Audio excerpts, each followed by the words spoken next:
Good morning student. अपना 10th class में अपनी चैप्टर 2 जो तुलसीदास चल रहा है उसका अपन ने एक पद्य पढ़ा था, है ना। आज अपन उसके आगे पढ़ेंगे। अपना वही चैप्टर चल रहा है लक्ष्मण परशुराम संवाद, उसी में आज अपन आगे पढ़ते हैं। लखन कहाँ हंसी हमरे जाना, लखन कहाँ हंसी हमरे जाना, सुनहु देन सब धनुष समाना। लखन कहा, लक्ष्मण ने कहा, हंसी हंसकर हमरे जाना, यानी लक्ष्मण ने हंसकर परशुराम जी से कहा कि क्या हमरे जाना, यानी हमारी समझ में। सुनहु देव सब धनुष समाना, हे सुनिए देव हमारी समझ में तो सभी धनुष समान है, यानी हमारे लिए तो ये धनुष भी वैसा ही है जैसे हमने लड़कपन में धनुष तोड़े थे ना, उन्होंने ऊपर कहा था। तो वो कह रहे हैं लखन कहा, लक्ष्मण ने कहा, हंसी हंसकर हमरे जाना, हमने जाना यानी हमारी जानकारी में, हमारी समझ में तो हे देव सभी धनुष समान है। का क्षति लाभू जून धनु तोरे, का क्षति, क्या क्षति और क्या लाभ, क्या क्षति लाभू, क्या क्षति और क्या लाभ, जून धनु तोरे यानी क्या क्षति क्या लाभ धनुष तोरे, क्या क्षति यानी क्या हानि और क्या लाभ, धनुष को तोड़ने पर क्या क्षति, धनुष को तोड़ने पर क्या हानि और क्या लाभ। देखा राम नैन के भोरे, देखा राम नैन के भोरे यानी राम को वो नैनों के कोण से देखते हैं। इसमें राम मतलब वो उनको राम की तरफ इशारा करते हुए कह रहे हैं कि हमारी समझ में तो क्या लाभ और क्या हानि, धनुष को तोड़ने पर क्या लाभ और क्या हानि। राम देखा राम नैन के भोरे, राम को नैनों के भोरों से देखते हुए वो ऐसा बोलते हैं। छूटत टूट रघुपति न दोषो, यानी राम को देखते हुए वो बोलते हैं छूटत टूट, यानी राम के छूते ही, छूटत टूट छूते ही टूट गया, रघुपति न दोषो, इसमें भगवान राम का यानी श्री राम का कोई दोष नहीं है। यानी राम को कॉर्नर से देखते हुए वो बोल रहे हैं कि मतलब राम की तरफ इशारा करते हुए, जैसे अपन किसी को कुछ बोलते हैं तो उसकी तरफ ऐसे अपन देखते हुए बोलते ना, तो वैसे ही वो राम की तरफ देखते हुए बोलते हैं कि इनके छूते ही यानी राम के छूते ही ये धनुष टूट गया, इसमें इनका कोई दोष नहीं है। मुनि बिनु काज करिए कत रोषु, मुनि बिनु हे मुनिनाथ, बिनु काज बिना कारण ही, करिए कत कोशु, आप यह रोष यानी आप यह क्रोध कर रहे हैं। हे नाथ, हे मुनिनाथ, हे मुनि गुरु, आप बिना कारण ही यह क्रोध कर रहे हैं। यानी मुनि बिनु, मुनि को कह रहे हैं, मुनि कौन, विश्वामित्र को कह रहे हैं, परशुराम को कह रहे हैं हे मुनि श्रेष्ठ, बिनु काज बिना कारण ही, करिए कत रोषु, आप यह क्रोध कर रहे हैं। बोले चितई परशु की ओरा, बोले चितई यानी अपने फर्शे की ओर इशारा करते हुए बोले, परशुराम बोलते हैं चितई अपनी परशु की तरफ, अपने जो हाथ में उनके परशु रहता है ना उसकी तरफ इशारा करते हुए, उसकी तरफ देखते हुए वो बोलते हैं रे सठ, सठ यानी मूर्ख, अरे मूर्ख सुने ही स्वभाव न मोरा, तुमने मेरे स्वभाव के बारे में नहीं सुना है या नहीं जाना है। बोले चितई परशु की ओर, अपने परशु की तरफ हाथ करते हुए यानी उसकी तरफ देखते हुए वो बोलते हैं कौन, परशुराम। रे सठ अरे मूर्ख, किसको कह रहे हैं वो, लक्ष्मण को संबोधित करते हुए कह रहे हैं कि अरे मूर्ख सुने ही, तुमने सुना नहीं है, स्वभाव न मोरा, मेरे स्वभाव के बारे में तुमने सुना नहीं है। बालक बोली बदऊ नहीं तो ही, बालक बोली बदऊ न तो ही, यानी वो क्या कह रहे हैं कि मैं बालक बोली, बालक समझकर, बदऊ नहीं तोरी, मैं बालक समझकर तुम्हारा, बदऊ यानी वध नहीं तो ही, बालक बोली बदऊ नहीं तो ही, मैं बालक समझकर तुम्हारा वध नहीं कर रहा। केवल मुनि जड़ जाने ही मोरी, तुमने केवल मुझे मुनि जानना है, यानी मैं बालक समझकर तुम्हारा वध नहीं कर रहा हूँ। हे जड़, जड़ यानी मूर्ख, जड़ जाने ही, हे जड़ मतलब हे मूर्ख, क्या तुम मुझे केवल मुनि समझ रहे हो, केवल मुनि, जड़ जाने ही मोही, हे जड़ यानी हे मूर्ख, क्या तुम मुझे केवल एक मुनि समझ रहे हो, यानी तुमने मुझे एक साधारण सा मुनि समझ रखा है और यही समझकर तुम मुझे इतना बोल रहे हो। समझ गए क्या, बालक बोली वधव नहीं तोई। जब लक्ष्मण ऐसा बोलते हैं कि राम ने तो इनको छुआ ही था, छूते ही वो टूट गया, इसमें इनका कोई दोष नहीं है। तो परशुराम और क्रोधित हो जाते हैं और वो कहते हैं कि हे मूर्ख, अपने परशु की तरफ वो इशारा करते हुए कहते हैं, हे मूर्ख, तुमने मेरे स्वभाव के बारे में नहीं सुना है। मैं तो बालक समझकर तुम्हारा मूर्ख वध नहीं कर रहा हूँ। तुम क्या केवल एक मुझे साधारण सा मुनि समझ रहे हो? बाल ब्रह्मचारी अति कोही, विश्व विदित क्षत्रिय कुलद्रोही। बाल ब्रह्मचारी, मैं बाल ब्रह्मचारी और अत्यधिक कोही, अति क्रोही यानी अत्यधिक क्रोधी हूँ। विश्व विदित, सारा संसार जानता है। क्षत्रिय कुलद्रोही, सारा संसार जानता है कि मैं क्षत्रियों का घोर द्रोही हूँ यानी घोर शत्रु हूँ। समझ गए? बाल ब्रह्मचारी अति कोही, मैं बाल ब्रह्मचारी और अत्यधिक क्रोधी हूँ। विश्व विदित, सारा संसार जानता है। क्षत्रिय कुलद्रोही, मैं क्षत्रियों का शत्रु हूँ, परम शत्रु हूँ। भुजबल भूमि भूप दिनु कोही, भुजबल भूमि भूप बिनु कोही। भुजबल, भुजाओं में बल, अपनी भुजाओं के बल पर। भूमि भूप, भूमि यानी इस पृथ्वी के। भूपी भूप बिन कोहिनी, यानी वो कह रहे हैं अपनी भुजाओं के बल पर इस पृथ्वी को मैंने बिना राजाओं के कर दिया है कई बार। भूप विहीन यानी क्षत्रिय राजाओं के लिए वो कह रहे हैं कि वो क्षत्रियों का शत्रु हूँ, तो मैंने अपनी भुजाओं के बल पर इस पृथ्वी को कई बार बिना राजाओं के कर दिया है।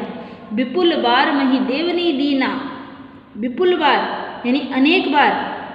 भूमि विहीना यानी अनेक बार मैंने राजाओं की भूमि छीन ली है, यानी उन्हें भूमि विहीन भी कर दिया, यानी उन राज्यों की भूमि को जीत कर क्या कर दिया मैंने? विपुल बार मही देवनी दीनी, यानी अनेक बार मैंने राजाओं की भूमि को दान कर दिया है, यानी उन राजाओं से उनकी भूमि को छीन कर ब्राह्मणों को दान कर दिया या भूमि को दान कर दिया है। सहस्र बाहु भुज छेद निहारा, सहस्र बाहु, सहस्र बाहों की भुजाओं को सहस्र बाहु भुज छेद निहारा, परशु बिलोकु महीप कुमारा। सहस्र बाहु, सहस्र बाहों की भुजाओं को काटने वाला। सहस्र बाहु भुज छेद निहारा, सहस्र बाहों की भुजाओं को छेदने वाला यानी काटने वाला।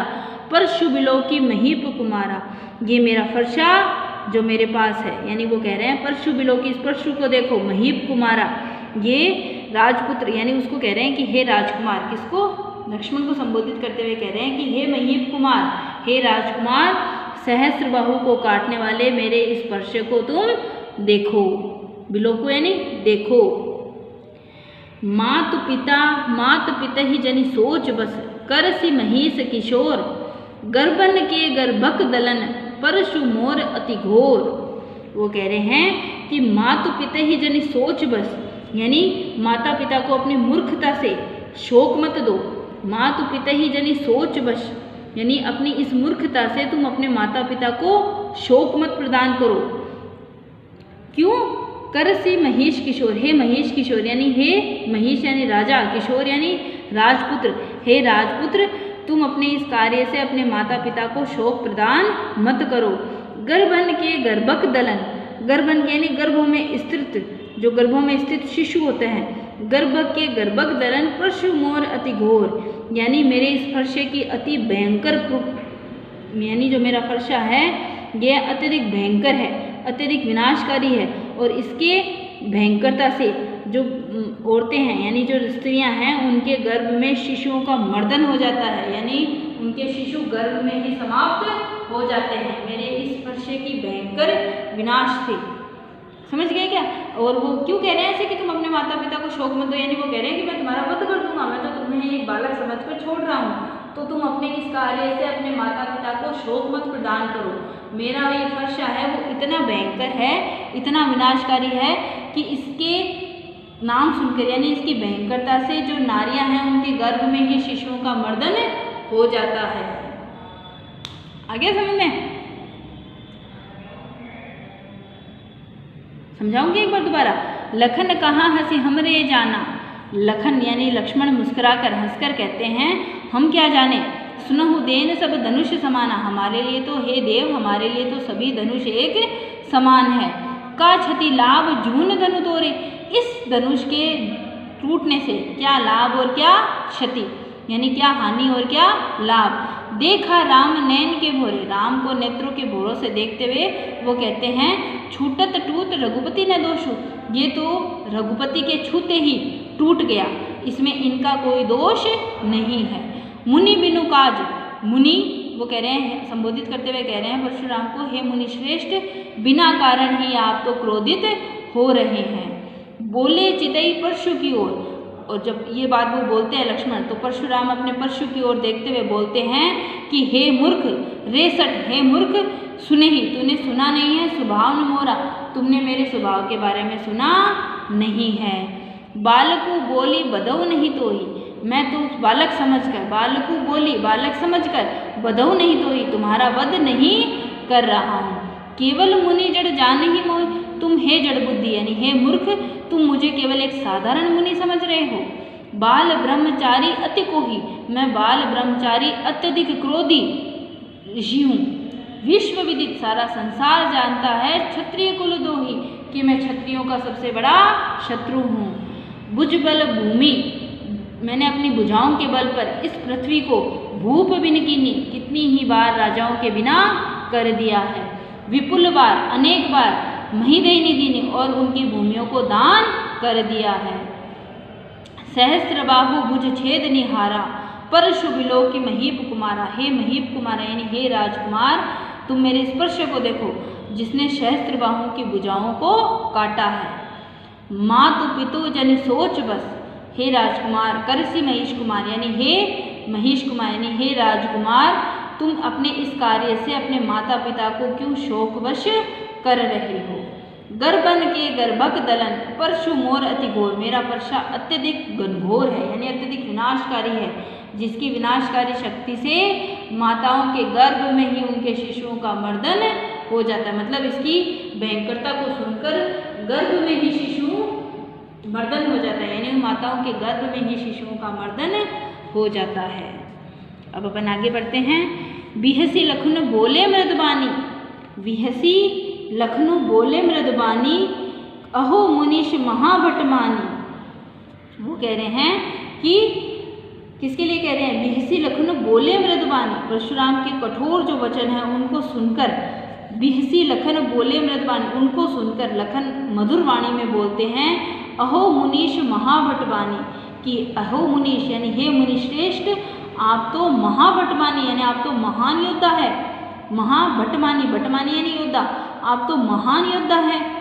पुनि पुनि मोही देख कुठाओ, पुनि पुनि मोही, आप बार बार मुझे अपना फरसा दिखा रहे हैं, यानी पुनि पुनि बार बार मोही दिखाव कुठारो, आप अपना ये कुठार यानी परसा मुझे बार बार दिखा रहे हैं। चहत उड़ावनी फूकी पहाड़ों, और चाहते हैं उड़ावनी यानी उड़ाना, फूकी पहाड़ों, और चाहते हैं पहाड़ को फूंक में उड़ाना। लक्ष्मण तो खुद व्यंग्यवाणी बोलते हैं, तो वो खुद अपनी व्यंग्यवाणी में कह रहे हैं कि हे मुनिश्रेष्ठ, आप तो महान योद्धा हैं और बार बार आप मुझे अपना ये फरसा दिखाकर चहत उड़ावन फूकी पहाड़ा, आप तो पहाड़ को फूंक में उड़ाना चाह रहे हैं। ये तो खुद व्यंग्यवाणी है ना, तो अब उनके व्यंग्य वचनों को सुनकर और परशुराम क्रोधित होंगे। अब देखो, यहाँ कुंभड़तिया को हो नाही, जे तर्जनी देख डरी नाही। यहाँ कुंभड़तिया, कुंभड़तिया देखो अपन शुरू से पढ़ते आए, एक पौधा होता है छुई मुई का, जिसको अपन अपनी भाषा में बोलते हैं छुई मुई का पौधा। वो क्या होता है, हाथ लगाते ही सिकुड़ जाता है ना। तो वो भी लक्ष्मण भी यही कह रहे हैं, यहाँ कुंभड़तिया को नहीं, यहाँ कुंभड़लिए का पौधा कोई नहीं है, यानी यहाँ कुंभड़िए, यहाँ पर छुई मुई का पौधा नहीं है, वो कमजोर ऐसा यहाँ कोई नहीं है। जे तर्जनी देखी डरी जाही, जो आपकी उंगली देखकर डर जाए। तर्जनी यानी जो आपकी उंगली के इशारे से डर जाए। देखी कुठार सरासन बाना, समझ गए क्या। वो कह रहे हैं कि यहाँ कुंभड़लिए पौधा यानी यहाँ छुई मुई का पौधा कोई नहीं है, इतना कमजोर यहाँ कोई नहीं है जो आपकी उंगली देखते ही डर जाए। देखी कुठार सरासन बाना, देखी कुठार, वो कह रहे हैं कि आपके हाथ में ये कुठार यानी ये फरसा देखकर, सरासन बाना और कंधे पर बाण देखकर, धनुष बाण देखकर, मैं कहा कछु सहित अभिमाना, मैं कुछ अभिमान पूर्वक कहा, यानी मैंने आपके हाथ में कुठार और कंधे पर धनुष बाण देखकर कुछ अभिमान से कहा था कि भृगुसुत समझ जनेऊ बिलोई। भृगुसुत यानी वो कह रहे हैं कि मैं तो आपको भृगुपुत्र समझकर, यानी आपके गले में जो यज्ञ पवित है इसको देखकर ब्राह्मण समझ रहा था। भृगुसुत समझी जनेऊ बिलो की, मैं तो आपके गले में ये जनेऊ देखकर आपको ब्राह्मण पुत्र समझ रहा था। जो कछु कहूँ सहु रिस कोई, जो कछु यानी आपको ब्राह्मण समझकर मैंने कुछ अनुचित कहा है तो उन बातों में अपना क्रोध छोड़ रहा हूँ। समझ गए क्या? मैं जो कछु कहूँ सहस रिस रोके, आप अपने क्रोध को रोक कर सुनिए। समझ गए क्या? यानी जब वो कह रहे हैं कि आप तो कुठार दिखा रहे हो मुझे बार बार, है ना, आप तो महान योद्धा हो और आप मुझे बार बार अपना ये कुठार दिखा रहे हो, आप तो मानो फूंक से पहाड़ उड़ा लेना चाहते हो। लेकिन वो कहते हैं कि हे मुनिवर, यहाँ पे कोई कुंबड़ीरे जैसा यानी कोई छुई मुई के पौधे जैसा कोई कमजोर नहीं है जो आपकी तर्जनी देखकर डर जाएगा। मैंने तो आपके हाथ में कुठार और कंधे पर धनुष बाण देखकर अभिमान से कहा था। आपको जो गले में आपके क्या है जनेऊ है ना, तो मैं आपको भृगुपुत्र समझकर, यज्ञोपवीत देखकर, ब्राह्मण समझकर मेरे द्वारा अगर कुछ अनुचित कहा गया हो तो उसे क्रोध को छोड़कर सुनिए। समझ गए क्या? यानी जब परशुराम आए तो उनके कंधे पर तीर बाण था, हाथ में कुठार था, तो वो सोचे कोई योद्धा है। लेकिन मैं तो आपको ब्राह्मण समझकर अगर मैंने आपको कुछ गलत कहा है तो उसे क्रोध को छोड़कर सुनिए। जो कछु कहू, जो मैंने कुछ कहा है सहु सहन कीजिए, रिस रोक अपने क्रोध को रोक कर। सुर महिषुर हरिजन अरुगाई, हमरे कुल इन पर न सुराई। वो क्या कहते हैं कि हमारे कुल में तो सूर्य यानी देवता, महिषुर ब्राह्मण, भक्तजन, हरिजन यानी भक्तजन, और अरुगाई और गाय पर, हमरे कुल इन पर न सुराय, हमारे कुल में तो इन पर कोई क्रोध यानी इन पर कोई अपनी वीरता का प्रदर्शन नहीं करता। यानी सूर्य यानी देवता, महिषुर यानी ब्राह्मण, हरिजन यानी भक्तजन और गाय, इन चार पर हमारे कुल में तो कोई अपनी वीरता का प्रदर्शन नहीं करता। बंधे पाप अपकीर्ति हारे, बंधे पाप यानी क्योंकि इन पर हमारे कुल में कोई प्रदर्शन नहीं करता वीरता का, तो हमारे कुल में आप जैसे ब्राह्मण का वध हो जाए तो पाप लगता है। बधे पाप, बंधे यानी वध करना, पाप अपकीर्ति हारे, अगर हमारे कुल में तो कोई ब्राह्मण का वध हो जाता है तो पाप लगता है। समझ गए क्या? किसके लिए कह रहे हैं? परशुराम के लिए, कि भाई आप ब्राह्मण और मैं आपका वध नहीं करना चाहता, ब्राह्मण का वध हो जाए तो पाप लगेगा। और मार तो होता परी है तुम्हारे, और यदि आप हार जाते हैं तो भी मुझे अपयश ही प्राप्त होगा। समझ गए क्या? वो भी व्यंग्य मार रहे हैं। वो कह रहे हैं भाई हमारे कुल में तो क्या होता है कि भगवान पर यानी देवताओं पर और ब्राह्मणों पर, भक्तजनों पर और गायों पर कोई अपनी वीरता का प्रदर्शन नहीं करता। मैं तो आपको ब्राह्मण भी समझता हूँ, तो इसलिए वो कह रहे हैं कि अगर इनका वध हो जाए तो भी पाप लगता है। मारत हूँ पाप परी तुम्हारी, और लड़ाई में अगर ये हार जाए तो भी अपकीर्ति ही प्राप्त होती है। मारत हूँ पाप परी है तुम्हारे, यानी अगर हम युद्ध भी करें और आप हार जाओ तो भी हमें ही अपकीर्ति का प्राप्त होगी। समझ गए? अगर ब्राह्मण से हार भी जाते हैं, ब्राह्मण हार भी जाए तो भी अपयश हमें ही प्राप्त होगा। इसलिए आप मुझे मार भी दें तो मुझे आपके पैरों में ही पड़ना पड़ेगा। समझ गए क्या? कोटि कुलीस सम वचन तुम्हारा, परशुराम क्या कह रहे हैं कि आपके वचन तो करोड़ों ब्रज के समान है। कोटि कुलीस सम वचन तुम्हारा, व्यर्थ दरहु धनु बाण कुठारा। वो कह रहे हैं कोटि यानी आपके वचन तो करोड़ों व्रज के समान है, फिर भी ये धनुष बाण व्यर्थ में ही आपने धारण कर रखे हैं। कोटि कुलीश सम वचन तुम्हारा, करोड़ों कठोर। समझ गए क्या? करोड़ों, आपके वचन तो करोड़ों व्रजों के समान है। व्रज क्या है? कठोर है ना, तो करोड़ों व्रजों के समान है। व्यर्थ दरहु धनु बाण कुठारा, आपने तो व्यर्थ में ही धनुष बाण और कुठार को धारण कर रखा है। जो बिलो की अनुचित कहेउ क्षमहु महामुनि धीर। वो कहते हैं कि हे महामुनि, मैंने कुछ अनुचित कह दिया है। जो बिलो की अनुचित कहो, जो मैंने कुछ अनुचित कह दिया हो, क्षमहु महामुनि धीर, आप धैर्य को धारण करके मुझे क्षमा कीजिए। सुनी सरोस भृग भृगुवंशनी बोले गिरा गंभीर। सुनी, मुझे क्षमा कर दीजिए, वो लक्ष्मण बोलते हैं। तो लक्ष्मण के ये व्यंग्य वचन सुनकर जो भृगुवंश शिरोमणि परशुराम हैं क्रोधित होकर एकदम कठोर वचन बोलते हैं। बोले गिरा गंभीर, एकदम कठोर वचन वो बोलते हैं। जो बिलो की अनुचित कहो, मैंने अगर कुछ अनुचित कह दिया हो, क्षमहु महामुनि वीर, तो हे महामुनि आप मुझे क्षमा कीजिए। सुनी सरोस भृगुमुनिशनी, उसके वचन सुनकर भृगुवंशनी परशुराम एकदम गंभीर होकर बोलते हैं। तो ये आपके 2 पद्य हो गए हैं। एक पहले पढ़ चुके, 2 अपन ने अब कर लिए, 3 पद्य अपन ने पढ़ लिया। आप पहले इनको पढ़िए, अच्छे से इनका अर्थ समझिए और फिर आगे पढ़ेंगे अपन। अगली क्लास में अपन आगे पढ़ेंगे।